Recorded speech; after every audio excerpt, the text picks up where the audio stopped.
नमस्कार, मैं Ravish Kumar. Iran Qatar में अमेरिका के सैनिक ठिकानों पर हमला करता है और अमेरिका के राष्ट्रपति ट्रंप सीज फायर का ऐलान करते हैं। जो इसराइल सीज फायर के ऐलान के बाद भी गजा में सीज फायर आज भी नहीं कर रहा, वह क्या सीज फायर के लिए तैयार हो जाएगा और किन शर्तों पर हुआ है?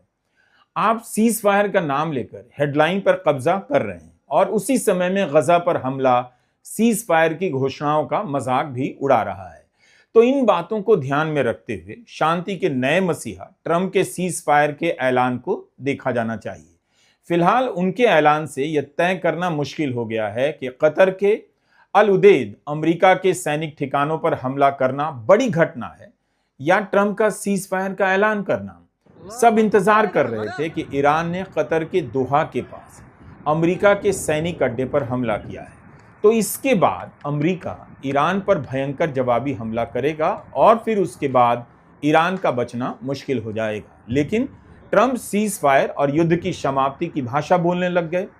क्या वाकई सीज फायर हो जाएगा? युद्ध का अंत हो जाएगा? ट्रंप के बयान पर संदेह किया जा रहा है। कहा जा रहा है कि भ्रामक है, लेकिन उन्होंने ईरान के हमले के बाद यह तो नहीं कहा कि अब अमेरिकी लड़ाकू विमानों का सामना करने के लिए तैयार हो जाओ।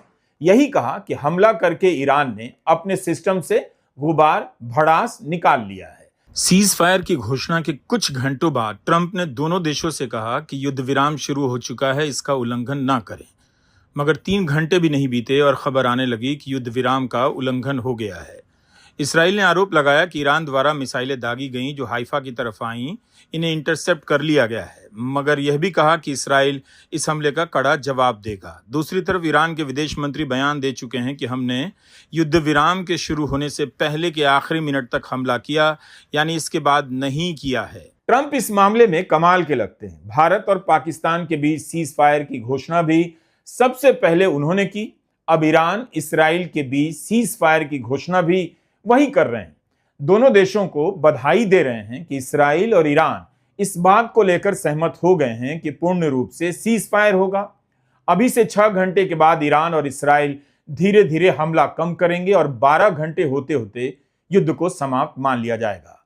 ईरान आधिकारिक रूप से युद्ध विराम शुरू करेगा और 24 घंटे के बाद 12 दिन की इस लड़ाई का आधिकारिक अंत हो जाएगा। दुनिया इसे सलाम करेगी। 12 घंटे में युद्ध विराम तो नहीं हुआ, ईरान और इसराइल एक दूसरे पर भीषण हमला कर रहे हैं, ऐसी खबरें आ रही हैं। लेकिन ट्रंप ने सीज फायर को लेकर 3 बार बयान दे दिया है।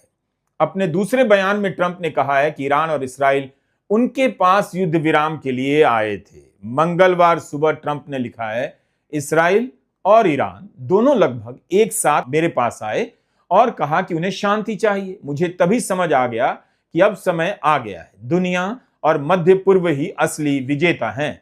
दोनों देशों को अपने भविष्य में अपार प्रेम, शांति और समृद्धि देखने को मिलेगी।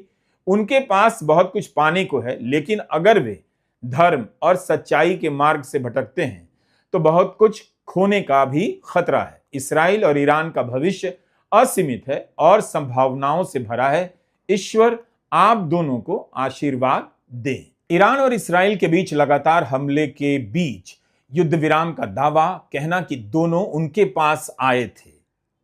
क्या नेतन्याहू भी गए थे? ट्रंप के बयान को नाटकीयता भी प्रदान करता तो है, लेकिन विश्वसनीयता की चमक थोड़ी फीकी भी कर देता है। तब भी दोनों का अमेरिका के पास जाना बहुत कुछ जानने के लिए बेचैन करता है। ट्रंप के बयान दुनिया के बाकी नेताओं से अलग तो होते हैं। 6 घंटे में हमला कम होगा, 12 घंटे में सीज फायर होगा और 24 घंटे में युद्ध समाप्त हो जाएगा। कुछ लोगों को इस बात का भी संदेह है, कहीं ऐसा तो नहीं कि ईरान में सत्ता परिवर्तन हो चुका है। अगर ट्रंप ने ईरान और इसराइल दोनों को बधाई दी है तो इसका कुछ तो मतलब है। उन्होंने कहा है कि दोनों के धीरज, साहस और बुद्धिमत्ता की भी तारीफ होनी चाहिए।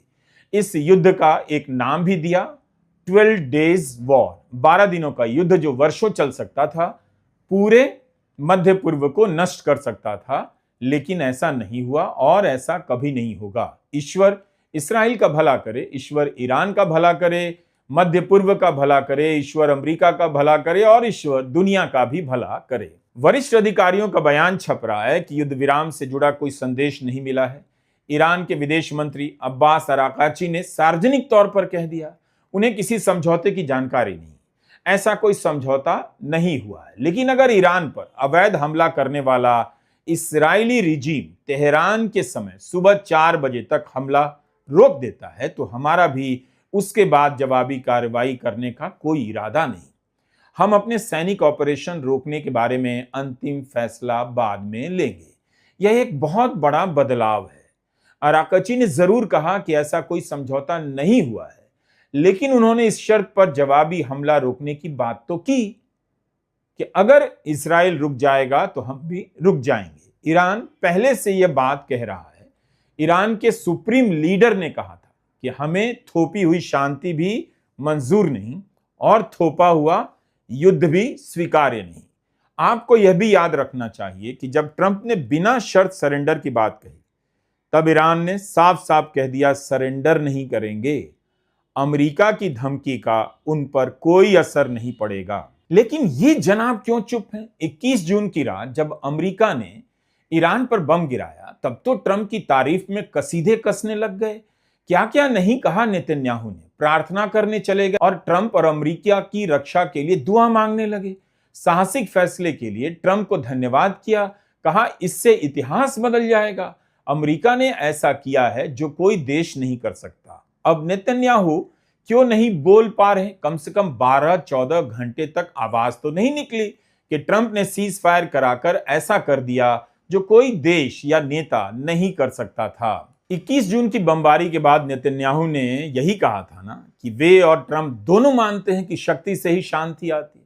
तो इस बार किसकी शक्ति से शांति आ रही है और किसकी शक्ति कमजोर पड़ने से शांति आ रही है? ईरान की शक्ति से या अमेरिका की शक्ति से या इस्राएल की शक्ति के कमजोर पड़ने से? क्या ट्रंप ने नेतन्याहू को फंसा दिया या उनके राजनीतिक भविष्य को चमका दिया? ट्रंप अपने सोशल मीडिया पर शक्ति से शांति का पोस्टर डाल रहे हैं। युद्ध विराम का ऐलान उन्होंने पहले किया, ठीक भारत और पाकिस्तान के बीच सीज फायर की तरफ। तो क्या अब नेतन्याहू ट्रंप की तारीफ करेंगे सीज फायर के स्वागत में या खंडन में? इस्राएल का तुरंत बयान क्यों नहीं आया? 12 घंटे में ट्रंप का 3 बार बयान आ गया। नेतन्याहू को बोलना तो पड़ेगा, लेकिन देखना होगा कि वे विजेता होने का नाटक किस तरह से करते हैं। गार्डियन अखबार ने न्यूज एजेंसी रॉयटर्स के हवाले से लिखा है कि सोमवार को ट्रंप ने इस्राएली प्रधानमंत्री बेन्यामिन नेतन्याहू से खुद बात की। वहीं उपराष्ट्रपति जेडी वांस ने तेहरान से बातचीत की। रॉयटर्स ने जानकारी व्हाइट हाउस के एक वरिष्ठ अधिकारी की जानकारी के आधार पर दी है। अधिकारी कौन है, इसका नाम गुप्त रखा गया है। इसके मुताबिक इस्राएल ने युद्ध विराम पर तभी सहमति दी जब यह साफ हो गया कि ईरान कोई नया हमला नहीं करेगा। ईरान की ओर से भी संकेत दिया गया कि अब आगे कोई हमला नहीं होगा। रॉयटर्स के अनुसार कतर ने पर्दे के पीछे इस समझौते को करवाने में अहम भूमिका निभाई। एक अधिकारी ने रॉयटर्स को जानकारी देते हुए बताया कि कतर के प्रधानमंत्री ने तेहरान से फोन पर बातचीत कर ईरान की सहमति सुनिश्चित की। यानी इस सीज फायर के पीछे अमेरिका, कतर और अन्य मध्यस्थों की एक संयुक्त कूटनीतिक कोशिश रही। ईरान को मनाने में कतर ने एक पुल की भूमिका निभाई। गजब का थिएटर है। युद्ध को थिएटर इसीलिए तो कहा जाता है। ईरान कतर पर हमला करता है, वहां के अमेरिकी सैनिक अड्डे पर करता है और कतर कहता है उसकी संप्रभुता पर भी हमला है, और वही कतर सीज फायर की डील भी करा रहा है। कुछ ही दिन पहले कूटनीति के विद्वान ऐलान कर रहे थे अब दुनिया में कूटनीति नाम की कोई चीज नहीं बची। किसी की बात पर भरोसा नहीं और किसी की बात की कोई उम्र नहीं रही। कतर का ईरान से बात करना, ट्रंप का इस्राएल से बात करना, सीज फायर का ऐलान करना या कूटनीति नहीं है तो क्या है? शुरू से ही जानकारों का एक हिस्सा यह मानता रहा कि यह हमला बहुत आगे नहीं जाएगा। यह भी हुआ है। लोग लिख रहे हैं कि ईरान और अमेरिका दोनों ने हमला करने से पहले एक दूसरे को जानकारी दे दी थी ताकि नुकसान कम से कम हो। आप कह सकते हैं कि युद्ध के बीच एक तरह से यह शांति का युद्ध अभ्यास भी था। ऐसी बमबारी की गई जिसमें ज्यादा नुकसान ना हो। ईरान के हमले के फौरन बाद ही खबरें आने लगी कि ट्रंप हमले का जवाब नहीं देने वाले हैं। हमले के कुछ घंटे के भीतर ही ट्रंप का वैसा ही बयान आया कि ईरान ने हमला करके अपने सिस्टम से सब निकाल लिया है, यानी अपना गुबार निकाल लिया है, और उम्मीद है कि इसके बाद अब आगे और नफरत नहीं होगी। जिस तेजी से ट्रंप ने ईरान के हमले पर जवाब नहीं देने की घोषणा की कि हम कोई हमला नहीं करेंगे, उसे देखकर एक थ्योरी यह चल रही है कि मुमकिन है कि पहले से ही ट्रंप का यह प्लान रहा हो कि ऐसा हमला करें जिससे इस टकराव को रोका जा सके। जिन 3 परमाणु ठिकानों पर अमेरिका ने हमला किया है, उनमें से 2 पर इसराइल पहले भी हमला कर चुका था, और सैटेलाइट तस्वीरों के आधार पर रिपोर्ट हो रही है कि ईरान ने पहले ही फोर्डो को खाली करा लिया था। अब तो सैटेलाइट तस्वीरें दिखा रही हैं, इस बात पर भी उन तस्वीरों को दिखाकर सवाल उठाया जा रहा है कि क्या अमेरिका ने ईरान पर उतना घातक हमला किया भी था या नहीं। कुछ लोग लिख रहे हैं कि ईरान पर मामूली हमला करके ट्रंप ने नेतन्याहू के दबाव से खुद को मुक्त कर लिया। अब वे कह सकते हैं कि अमेरिका ने ईरान पर हमला कर दिया, मगर इसके आगे इस युद्ध में शामिल नहीं होंगे। तेल के जानकारों की बात भी सुनी जानी चाहिए। कूटनीति पर लिखने वाले एक समूह ने कहा कि इस टकराव की शुरुआत से ही बाजार की दिशा साफ रही है। अगर तीसरे विश्व युद्ध की आशंका होती तो तेल का दाम $130 से ऊपर गया होता और S&P इंडेक्स 30% नीचे, लेकिन इसका ठीक उल्टा हो रहा है। भारत का बाजार भी खुलते ही 800 अंक ऊपर चला गया। कुल मिलाकर बाजार में तबाही तो नहीं देखी जा रही है। ईरान ने कहा था कि थोपी हुई शांति, थोपा हुआ युद्ध स्वीकार नहीं, तो नेतन्याहू के लिए यह सीज फायर क्या है? आखिर ईरान और इसराइल दोनों इसकी पुष्टि क्यों नहीं कर रहे? क्यों नहीं तुरंत करने आए कि सीज फायर हो गया है? ईरान और इसराइल के बीच सरेंडर किसने किया? अब इस पर बहस चलेगी। नेतन्याहू सरेंडर का नाम न दे दिया जाए। ईरान पर हमला कर अपना राजनीतिक भविष्य सुरक्षित करने वाले नेतन्याहू का क्या होगा? 12 घंटे तक नेतन्याहू क्यों चुप रहे? क्या उनका भाषण लिखने वाला नींद की गोली खाकर सो गया था? 21 जून को तो तुरंत बयान आया, ट्रंप ने इतिहास बदल दिया। कहीं ऐसा तो नहीं कि सीज फायर का ऐलान कर ट्रंप ने नेतन्याहू का भविष्य बदल दिया हो?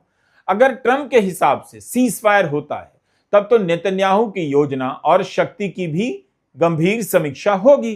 क्या इसराइल ईरान से लड़ पाया, जीत पाया? क्या क्या नहीं कहा गया कि ईरान के सुप्रीम लीडर खामेनेई को मार दिया जाएगा, उन्हें जीने का अधिकार नहीं, ईरान में सत्ता परिवर्तन होकर रहेगा। लेकिन क्या उनका यह सब मकसद पूरा हुआ? परमाणु ठिकाने पर बम गिराने को नेतन्याहू भुना नहीं सकते। सबको पता है कि ईरान के पास बम बनाने की क्षमता नष्ट नहीं हुई है। अमेरिका के बमों से परमाणु प्लांट को खास नुकसान नहीं पहुंचा है, बल्कि सबने यही देखा कि ईरान पर हमला करने गए नेतन्याहू को कुछ ही दिन के भीतर अमेरिका अमेरिका चिल्लाना पड़ा। ऐसा लगा कि वे अमेरिका के बिना एक दिन भी इस युद्ध में नहीं टिक सकते। तो क्या ट्रंप ने नेतन्याहू की बात भी मानी और हमेशा के लिए उन्हें कमजोर भी कर दिया? हमारे पास इस तरह के निष्कर्ष पर पहुंचने के कोई पुख्ता प्रमाण नहीं है, कारण भी नहीं, केवल सवाल है। यह जरूर दिखा कि आमने सामने की लड़ाई में इसराइल ईरान पर हावी होते हुए भी टिक नहीं सका, क्योंकि ईरान कभी कमजोर पड़ा ही नहीं। ईरान ने अपना दबदबा तो दिखाया है, वह भले कई मामलों में कमजोर हो, लेकिन मैदान में आकर भिड़ गया। तब भी भिड़ा जब उसकी सेना की टॉप लीडरशिप को खत्म कर दिया गया। मध्य पूर्व के दब्बू देशों को भी बता दिया ईरान ने कि इस इलाके में अमेरिका से लड़ने की हिम्मत वही रखता है। इसराइल की इतनी तारीफ होती है। अक्टूबर 2023 के बाद आज तक वह बंधकों को नहीं छुड़ा सका। आज तक हमास के नाम पर हजारों लोगों को मार दिया, अभी तक मार रहा है। उसी हमास से ट्रंप डील करते हैं और एक अमेरिकी बंधक को छुड़ा लेते हैं, जो साफ साफ बता गया कि नेतन्याहू कुछ भी नहीं है अमेरिका के बिना। इसराइल के पास अचूक सैनिक शक्ति और रणनीति के नाम पर कुछ खास नहीं नजर आया इस लड़ाई में। कई बार संयोग से और अक्सर धोखे से ईरान से लेकर लेबनान की लीडरशिप को मार देना अलग बात है। मोबाइल फोन में पेगासस लगाकर किसी के बेडरूम से लेकर बाथरूम में झांकना अलग बात है। ऐसी क्षमता हो सकती है भी। युद्ध के मैदान में युद्ध के नियमों के तहत लड़ने का साहस दिखाना इन सब से काफी अलग होता है। पेजर में शॉर्ट सर्किट की क्षमता का प्रदर्शन करने वाला इसराइल ईरान के जवाब के आगे कमजोर तो दिख रहा है। ईरान पर पहले हमला किया, लेकिन ईरान को सीज फायर के लिए मजबूर नहीं कर सका। सच्चाई तो यह है कि नेतन्याहू फंसते हुए लग रहे हैं। उन्हें अंदाजा नहीं रहा होगा कि ईरान ऐसी हालत कर देगा। नेतन्याहू को भी अंदाजा नहीं होगा कि अमेरिका से पूरी मदद नहीं मिलेगी। लेकिन यहां एक बात का ध्यान रखना चाहिए, इसराइल को लेकर अमेरिका का नजरिया लंबे समय के लिए बदला है। इस तरह की खुशफहमी नहीं पालनी चाहिए। हो सकता है कि अमेरिका में युद्ध के विरोध में, इसराइल के विरोध में जिस तरह का अप्रत्याशित प्रदर्शन हुआ है, चल रहा है, उसे देखते हुए सीज फायर किया गया हो, कुछ समय के लिए, कुछ साल के लिए। क्योंकि यह प्रोजेक्ट तो कई साल, कई दशक से चल रहा है, तो 1-2 साल और इंतजार कर सकते हैं। यही कारण है कि 21 जून की रात ईरान के परमाणु ठिकानों पर बम गिराने के बाद बम वर्षक विमान B-2 स्टेल्थ बॉम्बर अमेरिका लौट गए। ईरान ने इसराइल पर और इसराइल ने ईरान पर हमला करना शुरू कर दिया, लेकिन अमेरिका इसमें नहीं कूदा। इससे लग गया कि अमेरिका ने बता दिया उसकी भूमिका परमाणु ठिकानों तक ही सीमित थी, आगे युद्ध नहीं करेगा। ईरान ने जब अमेरिका को धमकी दी कि नतीजा भुगतने के लिए तैयार रहिए, तब अमेरिका ने कहा अगर अमेरिकी सैनिक ठिकानों को निशाना बनाया गया तो नहीं छोड़ेंगे। 21 जून की बमबारी के बाद ईरान ने कहा कि वह अमेरिका को नहीं छोड़ेगा। ईरान के सरकारी टीवी पर बाकायदा अमेरिकी सैनिक ठिकानों को मध्य पूर्व के नक्शे पर दिखाया गया, यहां है और ईरान इन जगहों पर हमला कर सकता है। लेकिन कतर के अल उदेद सैनिक अड्डे पर हमले के बाद अमेरिका ने जवाबी हमला नहीं किया। तो क्या यह भी कंफ्यूज करने की नीति है? जैसे 2 हफ्ते का समय देकर अमेरिका ने 2 दिन में ईरान पर बम गिरा दिया, उसी तरह सीज फायर का बयान देकर ट्रंप कुछ और करना चाहते हो, इंतजार ही कर सकते हैं। 23 जून की रात का यह वीडियो मध्य पूर्व के लिए युद्ध का ऐलान से कम नहीं था, लेकिन 10 घंटे भी इस वीडियो की दहशत कायम नहीं रही। इंस्टाग्राम की रील की तरह आई और चली गई। दोहा के पास अमेरिका का मध्य पूर्व का सबसे बड़ा सैनिक अड्डा है। यहां अमेरिका का एयरबेस है, उस पर मिसाइलें दागकर ईरान ने केवल अमेरिका को नहीं, मध्य पूर्व के देशों को भी चुनौती दे दी। कतर ने इसे अपनी संप्रभुता पर हमला भी बताया। ट्रंप ने कहा कि अल उदेद में हमारे एयरबेस पर जो हमला हुआ है वो बहुत कमजोर है। हमले का नोटिस ईरान ने पहले ही दे दिया था। कोई हताहत नहीं हुआ। ईरान ने यह सब दिखाने के लिए किया था। मैं कतर के अमीर पर इलाके में शांति प्रयासों की तारीफ करना चाहता हूं। 2020 में जब इराक दौरे पर गए ईरान के सेना के कमांडर कासिम सुलेमानी की अमेरिकी ड्रोन द्वारा बगदाद में हत्या